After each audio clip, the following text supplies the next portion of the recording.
우리 지난번에는 우리 안디옥 교회 여러 가지 환난으로 흩어진 자들이 이제 안디옥까지 오게 되면서 거기에 이제 많이 믿는 사람들이 생기게 되어지고 바나바를 이제 예루살렘 교회가 보내줬을 때 거기서 이제 바나바가 다수에 있었던 사울, 바울을 안디옥에 데리고 온 장면 우리 살펴봤었는데요. 26절부터 30절 같이 읽겠습니다. 시작.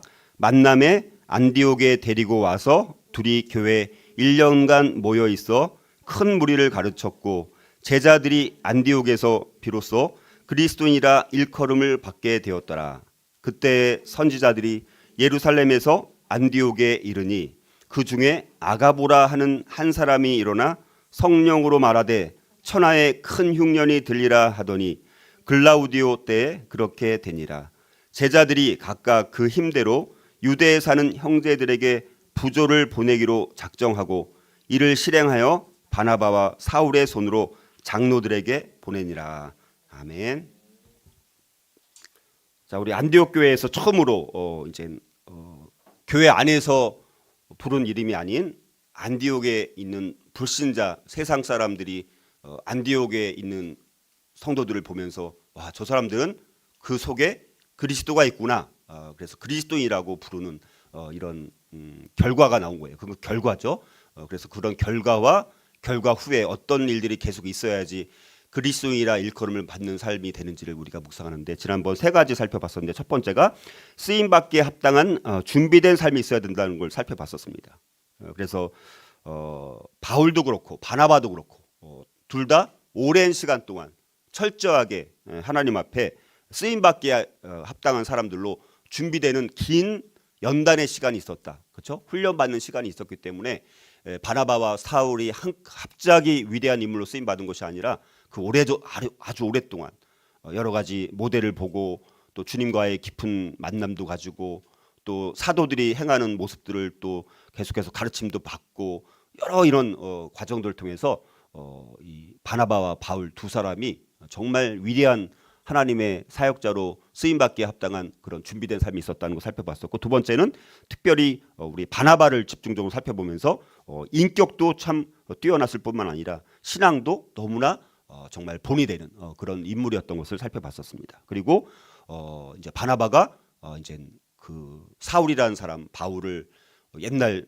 과거에도 이제 12 제자들 사도들이랑 이렇게 서로 서먹서먹하고 불편했을 때 소개를 해주고 그래서 항상 다리 역할을 하고 중개자 역할을 하기도 하고 또 위로해주는 그런 역할을 통해서 또 이 다수에 있었던 사울을 데리고 와서 함께 사역을 동역하는 정말 그 아름다운 동역이 있었기 때문에 이 안디옥 교회가 잘 성장하고 또 그리스도인이라고 불림을 받는 아주 좋은 열매를 맺을 수 있었던 것은 혼자가 아니라 함께 동역했을 때 이런 좋은 결과가 나왔던 것을 살펴봤었습니다. 오늘 두 가지를 더 살펴보고자 합니다. 자, 그리스도인이라 일컬음을 받는 삶을 살아가기 위해서 우리는 또 어떤 삶이 있어야 될까? 네 번째는요. 제자 훈련 받는 삶이 있어야 합니다. 제자 훈련 받는 삶이 있어야 합니다. 자, 오늘 26절 보면 만남에 안디옥에 데리고 와서 둘이 교회 1년간 모여 있어 큰 무리를 가르쳤고 제자들이 안디옥에서 비로소 그리스도인이라 일컬음을 받게 되었더라. 자, 여기서 이제 주목할 것은 뭡니까?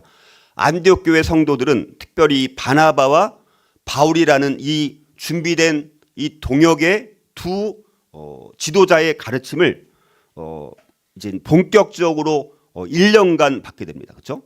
1년 받고 나서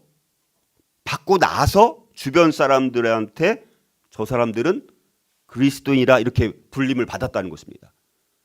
언제? 제자 훈련을 받고 가르침 받고 나서. 그렇죠? 여기 분명히 나오죠? 큰 무리를 가르쳤고 그렇죠? 큰 무리를 1년 동안 가르친 것입니다. 그리고 나서 제자들이 이제 그리스도인이라고 불림을 받게 된 거예요. 그러니까 정말 1년 동안 이 바나바와 바울이 그리고 뭐 둘 다 이제 아주 잘 준비된 사람이었습니다. 그러니까 안디옥에 있는 성도들을 가르치기에는 최적의 사람들이었습니다. 최고의 사람들, 최고의 두 사람이 안디옥 교회에 모인 무리들을 이제 가르친 것입니다. 그래서 여러 가지 우리가 소위 말하는 우리가 지금 생각하는 그런 제자 훈련 똑같은 건 아닐지라도 어찌됐든 제자 훈련을 받았다라는 것입니다. 자, 그래서 이 바나바와 바울의 안디옥 사역은 중요한 사역의 특징이 뭐냐? 가르침의 사역이었다는 거예요. 가르침의 사역. 자, 이게 있고 나서 다음에 선교가 이루어지게 된 거예요. 그러니까 선교도 그냥 이루어진 게 아닙니다. 이런 가르침이 철저하게 있고 났을 때 한 2, 3년 지나고 났을 때 이제는 바나바와 바울을 이제 처음 1차 선교 전도를 떠날 수 있도록 그러니까 안디옥 교회가 선교의 본부가 되는 데 있어서 이제 제자 훈련이 큰 몫을 했다 이렇게 이제 볼 수가 있습니다. 자, 그래서 우리 둘이 이 두 사람이 혼자 한 게 아니죠. 뭐 바나바가 혼자 한 것도 아니고 바울이 또 한 것도 아니고 둘이 교회 1년간 모여서 큰 무리를 가르쳤다 이렇게 말씀하고 있습니다. 그래서 이 두 지도자에 의해서 안디옥 교회 성도들은 아주 일관성 있는 그리고 체계적인 이제 훈련을 받을 수가 있었고 그래서 신앙의 기본 원리들을 잘 다질 수가 있었다는 것입니다. 자, 그래서 안디옥 교회는 선교의 중심지가 되기 전에 먼저 제자 훈련을 받는 교회였다라는 것입니다. 자, 그래서 우리가 오늘날도 제자 훈련이 많이 이렇게 이제 유행을 하는데 그래서 우리가 정말 교회는 제자 훈련을 반드시 사실 받아야 됩니다. 우리도 더 많이 하고 싶은데 참 우리가 여건이 좀 부족하지만 기회가 되면 우리가 더 많은 좀 체계적인 제자 훈련을 더 할 수 있는 우리 교회 그림을 우리가 가지고 우리가 기도했으면 좋겠고요. 그래서 안디옥 성도들이 세상을 변화시킬 수 있었던 것은요, 기적이 아니었다는 거예요. 그냥 뭐 기적을 행하면서 그렇게 한 것이 아니라 체계적인 제자 훈련이 그 기적의 기초가 되었다라는 것입니다. 자, 우리의 신앙은 일관성 있는 성경 공부를 우리가 꾸준히 해야 됩니다. 교회를 뭐 10년, 20년 다녔는데도 성경에 대한 내용이 막 너무 어렵고 무지하고 이러면 이건 정말 곤란한 것입니다. 그리고 우리가 구원받은 사람이라면 하나님께서 구원받은 백성들을 향해서 쓴 편지, 사랑의 편지 아닙니까? 사랑의 편지를 궁금해하고 알고 싶고 읽고 싶어하고 궁금한 거는 해결하고 싶고 더 의문이 있으면 그걸 더 깨닫기 원하고 이런 열정들이 있어야 돼요. 그러니까 여러분들이 내가 그 성경 공부, 성경에 대해서 알고자 하는 열정들이 있는 교회가 사실은 준비돼서 체계적으로 큰 문제 없이 성경적으로 많은 사역들을 감당할 수 있다는 것입니다. 자, 그래서 이 제자 훈련이 아주 일관성 있게 성경 공부를 우리가 배울 수 있는 그래서 그런 것을 통해서 성장하고 성숙해지는 과정을 우리가 거쳐야 된다는 것입니다. 자, 근데 안디옥 교회인들은 사실은 대부분은 처음에 이방인들 아닙니까? 대부분이. 그러니까 유대인들이 믿은 게 아니라 이방인들이 대부분 믿은 거예요. 유대인들에 의해서 이방인들이 헬라 사람들이 믿은 거예요. 그러니까 지금 아무것도 모르는 거예요. 그리고 삶의 토대 자체가 유대적인 배경이 있는 사람들이 아닌 거예요. 헬라적인 배경을 그리스적인 이 배경, 세상적인 배경을 갖고 있었던 사람이었습니다. 대부분이 그러니까 안디옥 교회에는 오래된 성도들이 있었던 게 아니라 쉽게 말하면 다 초신자 같은 성도들이 모였던 거예요. 쉽게 말하면. 대부분의 구성원이 누구라고요? 초신자 같은 성도들이 다 모여 있었던 것입니다. 다 어리고 신앙적으로 영적으로 어리고 교육을 체계적으로 배운 바가 없었던 사람들. 이런 성도들. 자, 그런 성도들 그리고 그렇게 회심했던 사람들에게 바나바와 바울은 예수님의 삶과 그분의 죽으심과 그분의 부활, 그분이 높이 올려주시고 또 승천하시고 하나님 우편에 앉아 계시고 또 우리가 구원받을 때 성령의 선물을 받는다라는 사실이라든가 하나님 나라가 어떤 것이고 현재적인 하나님 나라의 통치가 어떤 것이고 또 하나님 나라의 또 미래적인 통치가 어떤 것이냐 주님의 재림은 또 어떻게 될 것이냐 자 이런 것들을 다 배울 수가 있었다라는 것이죠. 근데 그런 그런 내용에 있어서 바나바와 바울은 제대로 가르치기에 너무 좋은 사람이었습니다. 그러니까 그러니까 제자 훈련 스승을 만난 것이죠. 지도자를 만난 것이죠. 그러니까 안디옥 교회 축복은 물론 안디옥 교회 초신자들이면서 참 열정이 있었던 성도들이 있었던 것도 중요하지만 너무 뛰어나고 훌륭한 지도자 두 사람이 사역을 같이 동역하면서 거기서 이제 안디옥 교회가 아주 건강하게 그래서 우리가 지금 현재적으로도 교회 이름이 안디옥 교회가 많아요, 안 많아요? 안디옥 교회가 많은 거예요. 왜냐면 너무나 배울 바가 많고 교훈적인 내용이 많기 때문에 안디옥 교회처럼 되고 싶은 마음이 있다는 것은 굉장히 좋은 마음인 거예요. 그러니까 안디옥 교회의 이름 자체가 우리 여기 나오는 이런 안디옥 교회의 특징을 갖고 싶어하는 그런 열망이 있으니까 뭐 목회자들이 이걸 읽고 우리 교회 이름을 안디옥 교회로 줘야 되겠다 그런 마음을 가졌을 것 같아요. 제가 봤을 때는 성령의 인도하심으로.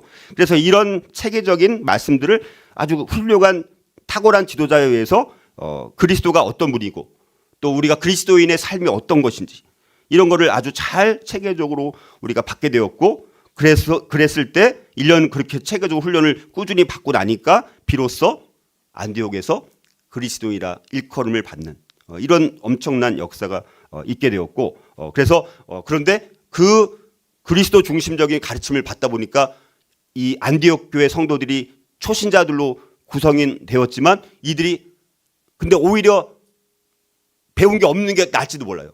잘못된 교리를 많이 알고 있거나 이러면 더 곤란한데 아무것도 없는 빈 상태에서 말씀이 들어가니까 1년간이라는 짧은 시간이었지만 바나바와 사울의 가르침을 받았을 때 이들이 그리스도가 어떤 분인지를 어쩌면 더 분명하게 알게 됐을 것 같아요. 구체적으로. 그러니까 이 사람들이 안디옥 교회 성도들이 서로 만나면 항상 무슨 얘기하는 거예요? 우리 아파트는 60평인데 당신은 몇 평입니까? 이런 얘기한 게 아니라 그리스도는 이런 분이셨대. 그리스도는 이렇게 사셨대. 그리스도께서는 십자가에서 이렇게 죽으셨어. 그리고 3일 만에 다시 부활하셨고 높이 올려주셨고 지금 또 하늘에서 통치하고 계시고 하나님 나라가 또 현재적으로 임했다고 예수님께서 가르치시고 그다음에 또 주님이 승천하셨던 것처럼 다시 재림하실 거야. 자, 이런 것들만 주로 교육을 받다 보니까 1년 받았음에도 이 사람들 안디옥 교회 성도들 입에서는 항상 딱 치면 뭐가 나올까요? 그리스도가 나오는 거예요. 그리스도. 딱 치면 뭐가 나온다고요? 예수 그리스도가 나오는 거예요. 예수님의 모든 이런 것들에 대해서 툭 치면 예수 그리스도가 나오지 않았을까 우리가 그렇게 생각해 볼 수가 있습니다. 자, 그래서 우리가 제자라는 말 그대로 따라가는 사람이죠. 팔로워. 자, 그래서 제자 훈련의 초점은 그리스도를 따르는 제자로서 어떻게 그 주님을 그리스도를 따라 살 것인가를 배우는 것이 제자 훈련의 초점이 되어야 됩니다. 그래서 그리스도의 제자됨의 핵심은 뭡니까? 그리스도처럼 말하고요. 그리스도처럼 섬기는 거예요. 그리스도처럼 행동하는 것을 연습하는 것이 제자 훈련이라고 할 수가 있습니다. 자, 초대교회 시절 이 안디옥 성도들은 예수님의 제자들에게서, 그러니까 안디옥 시민들이 봤을 때 예수님의 제자들에게서 이런 그리스도의 냄새를 맡을 수가 있었다는 것입니다. 그리고 사람들은 제자들을 이제 그리스도에 속한 사람, 저 사람들은 툭 치니까 그리스도만 나오네. 그리스도에 속한 사람이구나. 그리스도를 따르는 사람이구나. 이렇게 다른 사람, 믿지 않는 사람들이 보더라도 그리스도에 속한 사람이고 그리스도를 따르는 사람들이구나 라고 인식하고 그렇게 불렀다라는 것입니다. 자, 그래서 불과 1년밖에 안 됐지만 바로 이런 엄청난 변화의 흔적을 드러낼 수 있었다는 것이죠. 그러므로 우리 교회에 나오는 사람이 그리스도인이 아니라는 거예요. 교회에 나와도 예수가 그리스도임을 깨닫지 못한 사람은 그리스도인이 아닌 거예요, 사실은. 그 안에 그리스도가 없는 사람도 그리스도인이 아닌 것입니다. 그리스도인의 또 다른 정의는 예수가 그리스도임을 깨닫고 예수를 그리스도로 믿고 온전히 의지하는 사람이 그리스도인이라는 것입니다. 안디옥 교회가 역사 속에 남긴 가장 놀라운 도전은 뭡니까? 그리스도인이 되었다면 이제 그리스도인다운 그리스도인으로 살아가야 된다라는 것을 우리에게 남긴 놀라운 도전이라는 것이죠. 고린도후서 2장 15절을 보면 우리는 구원받는 자들에게나 망하는 자들에게나 하나님 앞에서 그리스도의 향기니라고 말씀합니다. 그리스도의 향기. 우리에게서 우리 그리스도인이라면 그리스도의 향기가 나야 돼요. 그리스도의 냄새가 나야 된다는 것입니까? 냄새가 나야 된다는 것입니다. 그런데 우리가 어떻습니까? 예수 믿고 교회 나온 지 수십 년이 지났을지라도 전혀 그리스도의 향기가 나지 않고 예수의 냄새가 전혀 나지 않고 있다면 이거는 심각한 문제가 있다는 거예요. 그러니까 믿지 않는 사람들이 교회에 나왔을 때는 누구나 성도들을 보면 그리스도의 향기가 나네. 예수의 냄새가 나는구나. 그래야지 세상과 구별된 뭔가 교회만의 예수님을 믿는 예수 그리스도인다운 그리스도인이 교회에 많을 때 믿지 않는 사람들이 불신자들이 교회에 오더라도 그리스도의 향기와 예수님의 냄새를 맡고 나도 여기에 속해야 되겠다. 나도 저 사람들이 풍기는 향기와 냄새를 내고 싶구나. 그런 마음이 들어야 된다는 것입니다. 자, 그래서 우리 교회 온사랑 지구촌 교회가 2026년도 우리가 이제 올해부터는 더욱더 저와 여러분들이 그리스도의 향기와 예수님의 냄새를 내는 그래서 우리가 제자 훈련 하나님 말씀에 대한 사모함이 뜨거운 교회가 될 수 있기를 주의 이름으로 축복합니다. 자, 그리고 이제 뭐 우리가 이제 이 오늘 읽은 말씀은 아니지만 여기 보면 1년 동안 이제 안디옥에서 가르치는 그때 무슨 일이 있었냐면요. 우리가 그 헬라인 디도라는 사람이 있어. 디도. 우리 디모데 전서 후서가 있고 또 디도서라는 게 있잖아요. 그러니까 디모데 전서는 디모데라는 사람한테 보낸 편지잖아요, 바울이. 그리고 디도서는 뭡니까? 사도 바울이 디도 나중에 이제 목회자가 되거든요. 그 디도한테 편지를 보낸 게 디도서거든요. 그 디도를 여기서 만나게 돼요. 그래서 안디옥에서 이제 이 디도라는 헬라인이 바울을 만나게 되면서 나중에 또 바울이랑 함께 또 예루살렘으로 또 올라가면서 또 이 바울과 함께 사역을 같이 동역하는 그런 이제 사람이 되는 사람이 이제 헬라인 디도인데 이 디도를 요 1년 언제인지 몰라요. 정확히. 아무튼 근데 그 1년 그 제자 훈련하는 그 기간 언제쯤에 디도라는 사람이 바울을 만나면서 거기서 뭐 제자 훈련 받든가 이렇게 해가지고 이제 하나님의 일꾼이 되어서 나중에 바울을 도와서 많은 사역을 하게 되어지고 나중에는 디도가 따로 또 목회 사역을 감당하는 그런 사람이 되는 것을 우리가 이제 볼 수가 있습니다. 자, 그래서 우리가 이제 살펴봤던 것처럼 이제 그리스도인이라 이제 불린 안디옥 교회가 이제 그리스도인이라고 처음으로 불리게 된 교회다라는 것을 이제 살펴봤었고요. 자, 그래서 오늘 이제는 47부터 50까지 몇 개 이제 짧게 우리 정리를 할 텐데요. 초대교회 이야기 47번은요. 자, 근데 여기 선지자들이 예루살렘에 있었던 일부 선지자들이 이제 안디옥에 방문을 하게 됩니다. 요 1년 요 제자 훈련하는 그 기간 아마 뭐 거의 끝날 때쯤이 아닌가 아니면 뭐 중간 때쯤일 수도 있고요. 그래서 27절에 보면 이렇게 말씀하죠. 그때 선지자들이 예루살렘에서 안디옥에 이르니 이렇게 이제 말씀합니다. 자, 그래서 선지자들이 예루살렘에서 이제 안디옥에 이르는데요. 여기 보면 27절에 그때, 그렇죠? 그때라는 게 언제입니까? 27절에 나오는 그때 선지자들이 예루살렘에서 안디옥에 이르니 그때라는 것은 이제 지금 말씀 살펴봤던 것처럼 바나바와 사울이 안디옥에서 1년간 이제 제자 훈련하는 사역을 하고 있을 그때, 그렇죠? 그러면 예루살렘으로부터 이제 안디옥으로 선지자들이 이제 왔는데 왜 왔을까라고 했을 때 처음에 예루살렘 교회도 바나바를 보냈었잖아요. 그러니까 한 1년 전쯤에, 그렇죠? 1년 전쯤에 바나바를 예루살렘 교회에서 파송을 해서 안디옥 교회에서 갑자기 부흥이 일어나니까 그걸 조사해 보라고 예루살렘 교회가 이제 바나바를 이제 보내가지고 이제 조사하게 만들지 않았습니까? 그리고 지금 또 1년 정도 지났을 때 뭐 비슷한 비슷한 이유였을 것 같아요.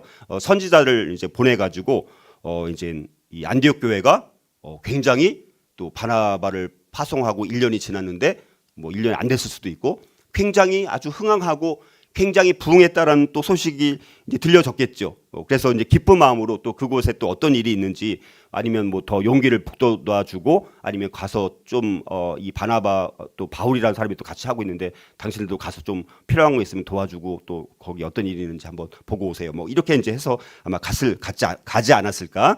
그래서 이 선지자들은 아마도 오순절 때 성령 강림했을 때 그때 이제 이 교회를 위해서 특별하게 하나님의 은사를 받은 사람들이 아닌가.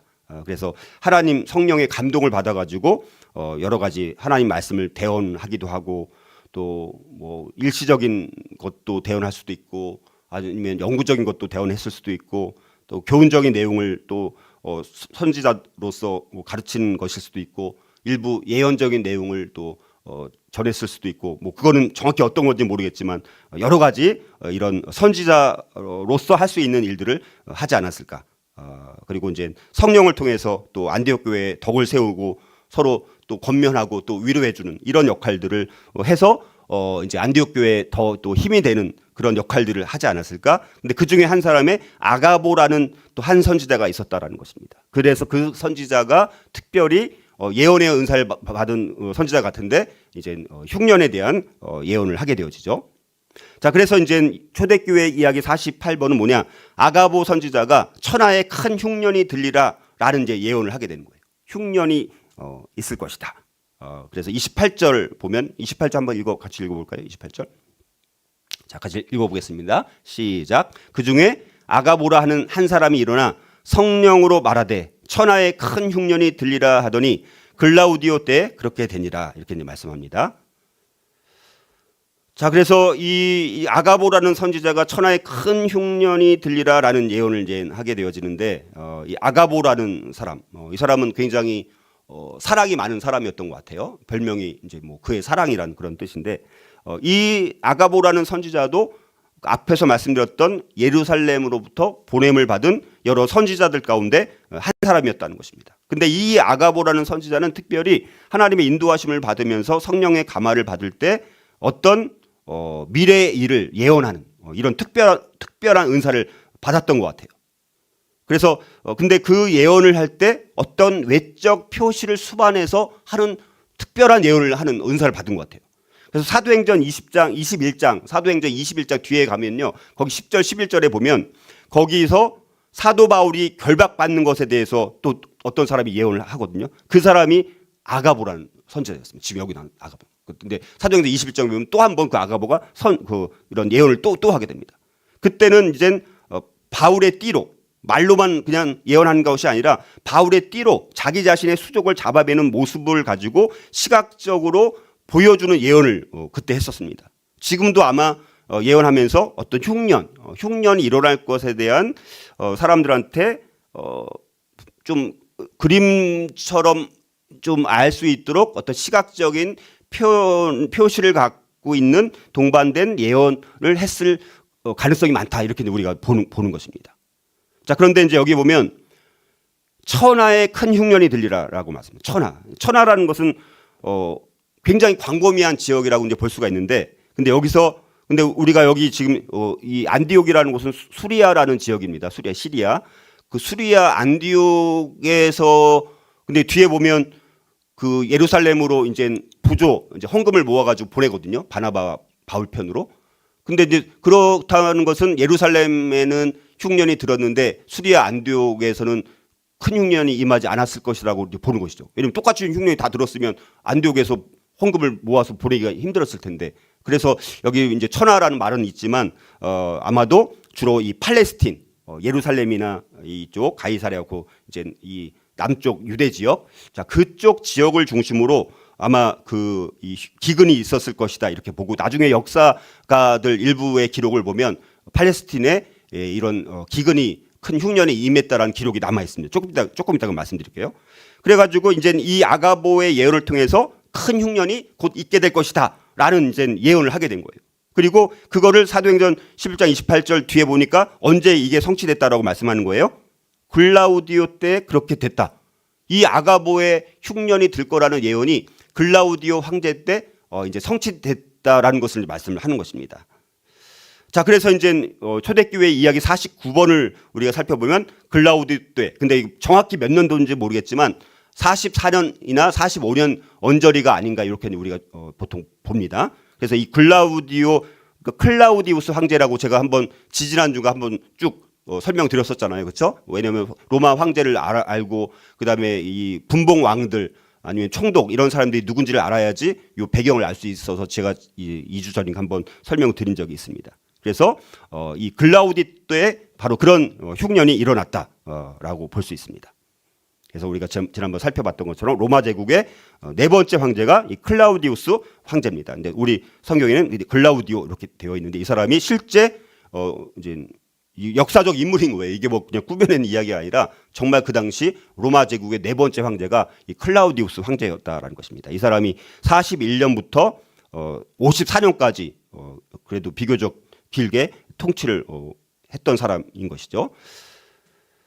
그래서 여기 이제 클라우디우스 황제, 네 번째 황제, 네로 황제, 그 앞에 황제가 이제 클라우디우스 황제죠. 네로라는 황제는 많이 들어보셨잖아요, 여러분들이. 그렇죠?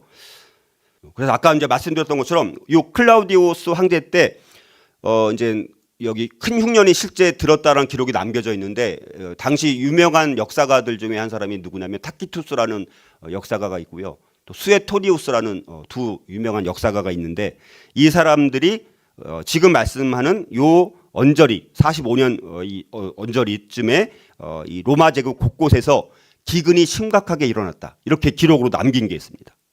특별히 이제 클라우디우스 통치 4년 때 아마 45년경으로 이제 보는데, 그때 이제 팔레스틴, 지금 말한 예루살렘 주변에 이 팔레스틴 땅에 대기근이 임했다라고 기록이 남아 있는 것입니다. 근데 누가가 지금 기록하는 것은 그 예언과 예언의 성취에 집중해서 설명하는 것이 아니라 그런 흉년이 일어났을 때 이 안디옥 교회가 어떻게 반응을 해서 예루살렘 지역의 팔레스틴 땅에 큰 기근이 일어났을 때 안디옥 교회가 그 소식을 듣고 어떻게 반응했는가, 어떻게 그들을 도왔는가, 여기에 초점을 맞추기 때문에 뭐 몇 년도에 뭐가 일어났다, 그때 뭐 기근이 있어갖고 뭐 얼마나 많은 사람이 죽었다. 그러니까 누가는 그런데 별로 관심 있는 것이 아니라 안디옥 교회가 얼마나, 그러니까 누가라는 이 저자는 안디옥 교회에 큰 감동을 받은 것 같아요. 감명을 받았습니다. 그래서 이제 초점이 뭡니까? 안디옥 교회가 이제 이 예루살렘 원래 보면 본교회 같은 곳이죠, 그렇죠? 모교회 같은 곳이죠. 그 모교회가 어려움을 당했을 때 안디옥 교회가 어떻게 반응해서 그들을 어떻게 도와줬는가, 여기에 초점을 맞추고 이 사도행전을 기록하고 있는 것을 우리가 이제 볼 수가 있습니다. 자, 그래서 이제 29절에서 그게 나오는 거예요. 이 결과가. 자, 그래서 이제 초대교회 이야기 50번은 바울의 이제 2차 예루살렘 방문입니다. 그래서 예루살렘에 헌금을 안디옥 교회에서 모아가지고 이제 예루살렘 교회에 이제 보내는 거예요. 그거를 전달하는 역할을 바나바와 바울 두 사람이 또 하게 되어집니다. 자, 그게 이제 29절부터 이제 30절에 우리가 나와 있는 내용이라고 볼 수가 있습니다. 자, 그래서 마지막으로 그러면 또 그리스도인이라 일컬음을 받는 삶을 살아가기 위해서 또 우리는 어떤 삶이 있어야 되느냐? 다섯 번째는요, 마지막입니다. 관대한 구제 혹은 자선, 선행의 삶이 있어야 된다라는 것입니다. 이거는 이미 그리스도인이라고 일컬음을 받은 다음에 나온 행동이에요. 그러니까 그리스도인이라고 일컬음을 받았습니다. 근데 예루살렘 교회 모교회가 기근을 당해갖고 다 굶어 죽게 생겼는데 안디옥 교회가 신경도 안 썼다.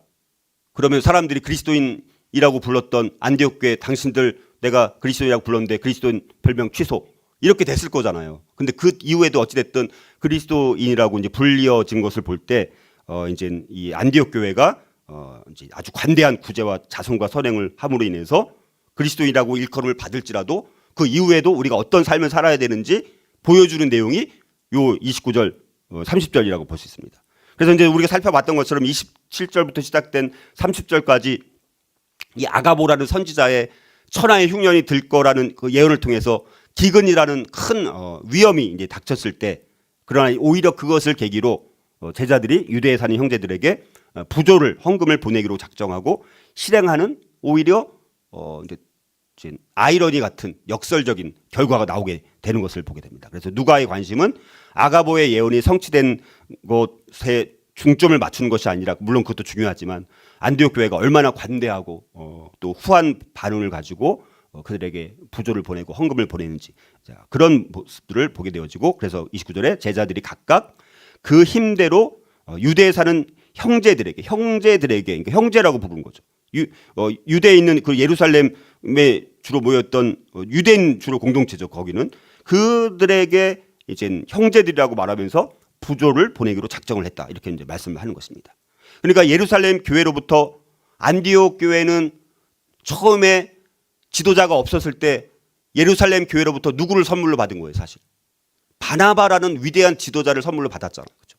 그러니까 안디옥 교회는 교회가 제대로 구성이 안 되고 그냥 성도들만 많아지면서 이거 뭐 믿기는 믿었지만 어떻게 해야 제대로 믿는 건지 알 수 없고 막 그렇게 혼란스러운 상황 가운데서 예루살렘 교회가 바나바를 파송시켜줘 가지고 선물을 보내준 거죠. 그래서 안디옥 교회가 1년 동안 잘 말씀에 기초해서 잘할 수 있는 그런 선물을 받지 않았습니까? 이제는 반대로 안디옥 교회는 다시 자기들의 힘을 모아가지고 이제는 예루살렘 어려움에 처해 있는 예루살렘 교회를 돕기로 이렇게 결정을 하고 있다는 사실입니다. 그리고 그것이 그냥 마음으로만 결정하고 그냥 행동으로 천천히 뭐 나중에 하지 뭐 이런 게 아니라 곧바로 이제 부조를 보내고 헌금을 보내는 일을 곧바로 행동으로 옮기고 있다라는 사실입니다. 이게 굉장히 중요한 거예요. 그래서 곧바로 이를 실행하여서 바나바와 사울의 손으로 예루살렘에 있는 그 지도자들 장로들에게 이 헌금을 보냈다, 이렇게 이제 말씀하는 거예요. 그러니까 바나바와 사울이라는 사람은 복음 전도자로서도 뛰어난 사람이었습니다. 그리고 제자 훈련을 가르치는 교사로서도 아주 훌륭한 사람이었는데 지금은 또 구제, 이런 자선을 행하고 선행을 행하는 데 있어서도 아주 이걸 기쁘게 감당할 만큼 이제 다방면에서 아주 뛰어난 탁월한 사람들이 아니었는가, 우리가 이렇게 이제 우리가 생각해 볼 수가 있습니다. 자, 그래서 이 안디옥 교회는 아주 새로 생긴 정말 초신자들 위주로 그리고 길어야 1년 정도밖에 안 되는 성도들로 구성된 어린 교회였지만 근데 처음부터 성도 간의 교통에 아주 동참하고 있는 이것도 아주 뛰어난 본을 보여주고 있는 교회인 것을 우리가 볼 수 있습니다. 그리고 예루살렘 교회는 이를 통해서 그리스도의 몸이 이제 유대와 이방을 초월해서 진정으로 하나라는 사실을 안디옥 교회와 예루살렘 교회가 서로 확인하는 너무 중요한 계기가 되었다는 것입니다.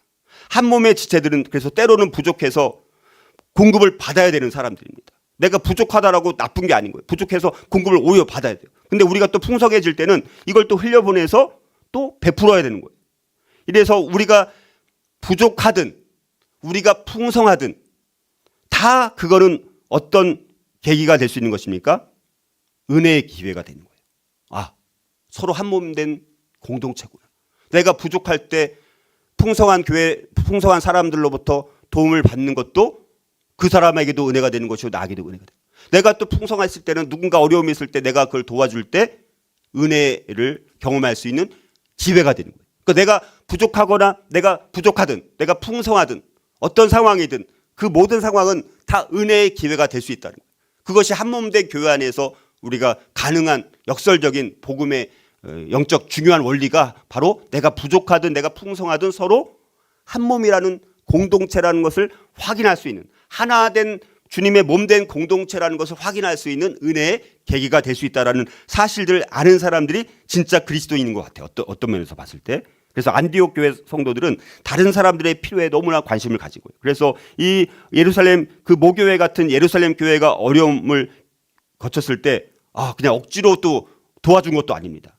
고린도후서 9장 7절에 보면 각각 그 마음에 정한 대로 할 것이요 인색함으로나 억지로 하지 말지니 하나님은 즐겨내는 자를 사랑하시느니라. 이 말씀처럼 안디옥 교회는 즐겨내는 마음으로 마음을 모아 누가 시킨 것도 아닙니다. 그리고 바나바가 사울이 뭐 너네들 헌금 거두세요 뭐 이렇게 한 것도 아니에요.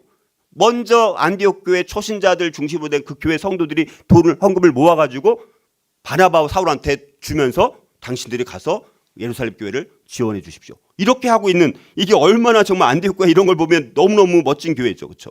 마지못해서 하는 것이 아니라 정말 사랑의 마음을 담아서 돕는 마음으로 정말 자원하는 마음으로 즐겨내는 마음을 가지고 이 모교회인 예루살렘 교회를 도와주고 있다는 것을 보면 우리가 이 안디옥 교회가 정말 우리가 그리스도인이라고 일컬을 받을 만한 정말 그리스도인다운 그리스도인이 모여 있는 아주 귀한 교회인 것을 우리가 알 수가 있다라는 것입니다. 자, 그래서 이 안디옥 사람들의 구제금을 받은 예루살렘 사람들이 형제들이라고 이제 부른 거예요. 29절에 보면 이게 우연이 아니라는 거예요. 그래서 더 중요한 것은 뭡니까? 이런 형제된 가족이 이제 유대인 신자들 중심으로 된 예루살렘 교회, 또 이방인 신자들을 중심으로 되어 있는 안디옥 교회, 두 교회가 이제는 아주 교제하는 주님 안에서 아름답게 교제하는 아주 좋은 예가 되고 있다는 것을 알 수가 있습니다.